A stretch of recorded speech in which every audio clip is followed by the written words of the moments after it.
everyone, welcome back to 30 Days of Autism Acceptance 2020. The prompts were made by Jake on Tumblr, and as always, a link to his blog will be in the description. Today's prompt is to talk about autism in the media. Do you think that autism is typically portrayed well, badly? Is there anything you'd like to see more of when it comes to autistic representation? Who are your favorite autistic characters? Do you have any headcanons? So, I majored in dramatic arts, and I took a course in theater criticism as part of that program, and I am also extremely interested in the area of media criticism. Lindsay Ellis and Folding Ideas are among my favorite YouTube channels. So I have a lot of opinions here, almost full essays worth. This script is nearly 3 full pages long, and I went and did a little extra research for this one, so this should be fun. Only real problem is my laptop fan is still acting up, and I definitely need my computer for this because there is so much to say, and if I keep stopping and restarting every time it gets super loud, then this will never get done, so please bear with me on that. Hopefully it won't be an issue. This does intersect slightly with a script I had started on the topic of casting autistic characters, which has been abandoned for now for mental health reasons. I do hope to come back to that. And this will also probably touch on a few things in the one video I already have up on the Netflix show Atypical. And yes, I do plan to get back to those reviews soon. Pandemic probably means that will be sooner rather than later. And I am just going to move my cord and pull my laptop closer so I can see a bit better. Hopefully it won't get too loud. So there are definitely some popular and well-known shows and movies out there that I haven't watched. For example, the 2017 Power Rangers and The Good Doctor. The only visual media I've consumed with absolutely confirmed autistic characters are the first season of Atypical, the play adaptation of The Curious Incident of the Dog in the Nighttime, and a few clips of Juliet in Sesame Street and clips of Carl in Arthur. Including shows that are not quite explicitly confirmed but generally accepted, I have also seen The Big Bang Theory and Community.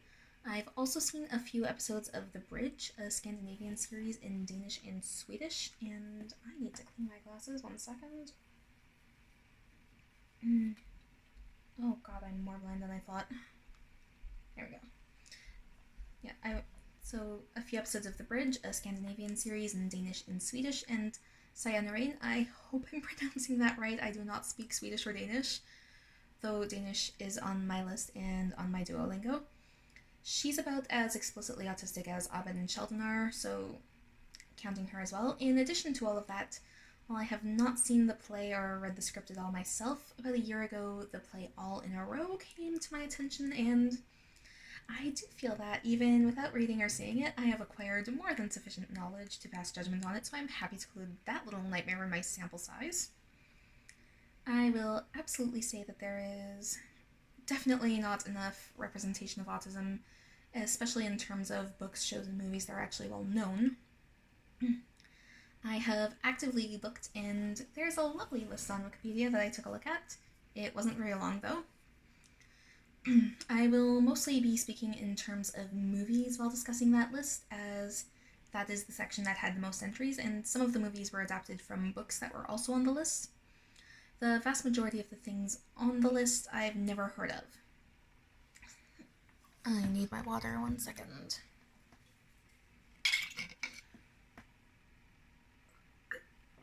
So for some of them it's understandable as they are not in English, they're from other countries and continents. I would not be the target audience. Most of them are, though, and when I started looking into them for research purposes for this topic, it quickly became obvious why I'd never heard of them. It is possible that some of the things on there that I never heard of are fine and just got buried by bad marketing or being overshadowed by big budget action movies that have more market appeal. That happens to a lot of movies, and I only checked out a few. But the examples I took a quick look at did not appear to be that great. The ones I was unfamiliar with that I chose to look at were generally either comedies where it was clear that the autistic character being autistic was meant to be the source of the punchline, Exhibit A, Jane Wants a Boyfriend, a movie about an autistic woman named Jane who wants a boyfriend. Or inspiration porn like The Story of Luke, about how Luke works hard to get a job and a girlfriend, and it was endorsed by Autism Speaks. One or two that I did a brief look at seemed a bit more neutral, but didn't make a lot of money. One with Dakota Fanning in it, Please Stand By, which came out in 2017, only pulled about $400,000, which is pretty much nothing when you take into account that even $5 or $10 million is considered a low budget for a movie. I couldn't find that movie's budget at all, but I highly doubt it was made for under $1 million. I do find it really hard to pass judgment on all of those movies without having actually watched them. Doing so kind of goes against my instincts, having studied media criticism, but I haven't had the time yet. I might look into some of them at some point later on and do dissections of each of them, but they don't look that good at first glance with the Wikipedia articles. And for now, I'm moving on to the things I am more familiar with. And I need more water.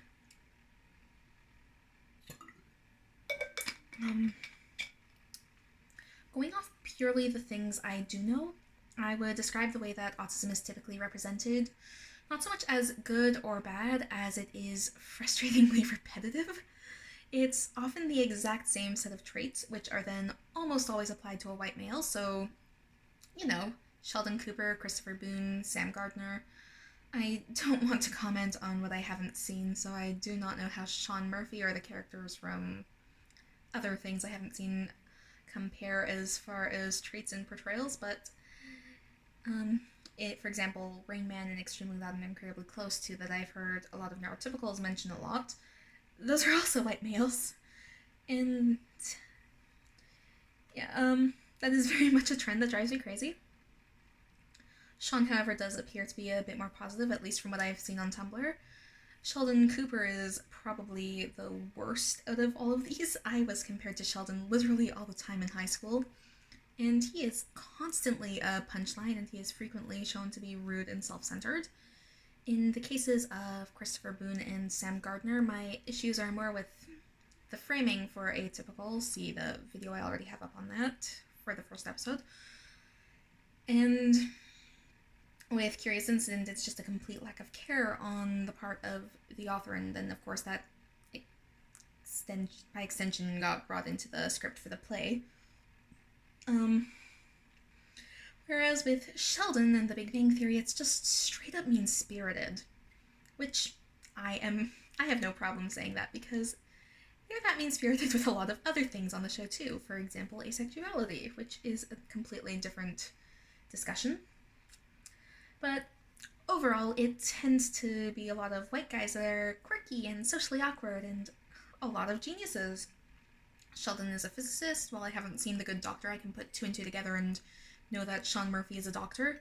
Sayanorain, again, I hope I am pronouncing that correctly, while not male, she is still the socially awkward type, and she is a police detective. Curious Incident, Christopher's a math genius. Through cultural osmosis, I have deduced that the guy in Rain Man is some sort of a genius too. That's not to say that all of those characters are bad. Sean Murphy, from what I've seen other people say, appears to be a good representation. I've only seen a couple episodes of The Bridge, and this was over a year ago. I need to get back to that. It was really interesting. But I have no complaints about Sayanorain, and even the characters I don't really care for are liked by some in the community. These are just my feelings and opinions. If people can get something positive out of them, that's great, and there were absolutely positive moments for me, even with the characters that I overall don't particularly care for. I do, however, think it is very important to keep in mind that there are definite tropes in what representation there is, and a lot of the representation does fall in line with what a lot of stereotypes are. That said, none of that, even Sheldon Cooper when he's at his worst, none of that is nearly as bad as anything that came out of All in a Row and its dehumanizing demon puppet and literally just everything in that script. For more information on that one, Google Puppetgate or All in a Row and you will find it very quickly. I will also try to remember to put links in the description for that. I just don't have the mental capacity to explain it myself right now, and this is already going to be a long one, even without getting into that. Julia was a character that I loved as representation, but she feels tainted now because Sesame Street partnered with Autism Speaks a few months back, and I have just been disappointed ever since. Arthur also did an episode with a character named Carl that explained some stuff about autism, and that was really well done. Those are the only two examples I am currently aware of that were made for kids. Abed from Community is easily my favorite autistic character. Even before I had my diagnosis, I very strongly felt that Abed was absolutely just like me in terms of personality, and a lot of his traits with socialization. And since getting my diagnosis, I can see how and why much more clearly. Media is definitely a special interest for him, and I love the way that the show portrays him using it to make sense of the world. I also love that he is a well-rounded character who continues to grow and develop throughout the show. When he upsets his friends, he doesn't always realize it right away because he struggles with social cues, but after talking to them and figuring out how or why they were upset, he works with them to understand and he learns from it. His friends are also shown to care about him and help him when he struggles to adapt to changes in his life and routine.